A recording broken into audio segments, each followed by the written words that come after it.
To make my quiz, I'm going to use Google Forms. I'm going to go up to my Google Apps and go to Forms.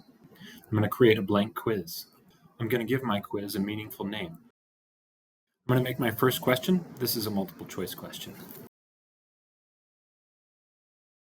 I'd like to make this question required, and I'm going to make sure that it has a correct answer. In the answer key, I'm also going to assign a point value to my question, just 1 point. To make more questions, I click the plus button. Make 7 to 10 questions.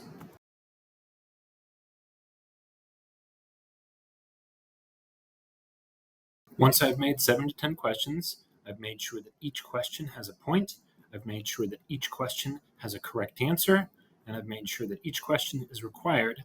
I need one final question. This question asks, have you played my game yet? Yes or no. There's no correct answer, and this is a required question. This is so that we can compare the data from the first test, then they play their game, and we can compare it to the data from the second test. It's important that this question is your last question. So I have all my questions from the game, and then my last question is, have you played my game yet? After this, I'm going to make a new section. And in this section, I can ask questions about my game and get some feedback on the quality of my game.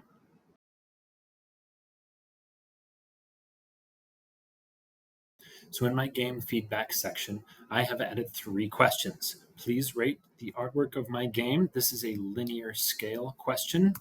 Would you want to play this game again? This is a multiple choice yes or no question. And please provide any helpful feedback for improving my game. This is a paragraph question. None of these questions has a correct answer. I'm just gathering feedback for my game. And the last step, I only want them to go to section 2 if they have already played my game. So I will go to my final question of section 1, have you played my game yet? And at the bottom, click the 3 dots for more options, go to section based on answer, and if they click yes, that they have played my game, I want them to go to the next section so they can give me feedback on the game that they played. If they answered no, I don't want them to go to that section, and I want them to complete the form or submit the form. They are done. Again, if they have already played my game, I want them to go to the next section. If they said no, they have not, then they are done. The final step for setting up our quiz, go to Settings, make sure it's a quiz, scroll down to where it says Restrict to users in the International School of Latvia and its trusted organizations, and unclick that. Doing that allows our elementary school students to take this quiz without having to sign in. It'll be easier for them. And we don't need to collect their data. We don't need to know who is taking the test. Now I want to get the link to send to my users, and I'm going to put that in my portfolio. So at the top of my quiz, I'm going to click Send. I'm going to get the link. I'm going to copy that link. Now I'm in my portfolio for D1, where I develop testing methods to test my product. I have a sentence that says, click here to view the test I created for my clients. I will hyperlink that, and I'm done. 1 million, zillion, jillion, dillion, cotillion times later.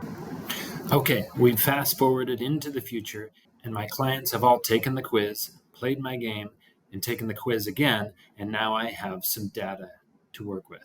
So I click responses, and you can see that 8 people have taken my quiz. I can get a summary of all of that.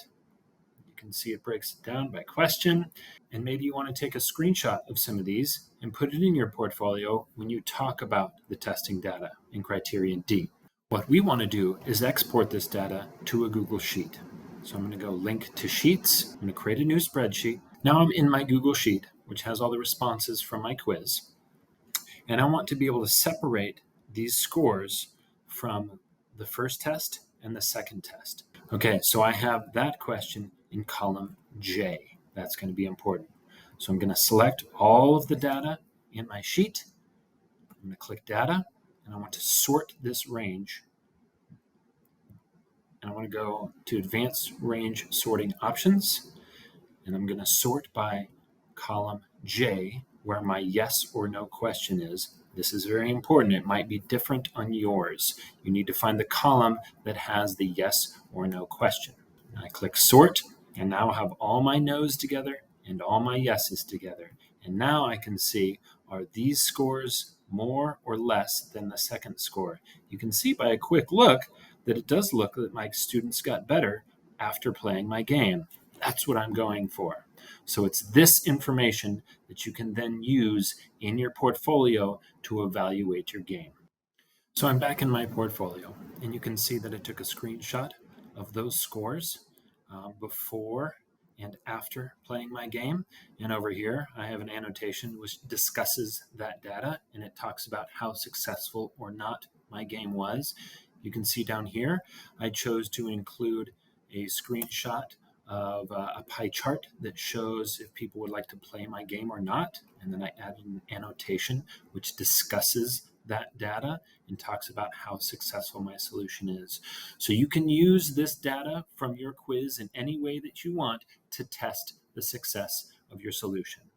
As always, if you need help, check the task sheet, check the how-to documents, ask friends, and ask your teacher.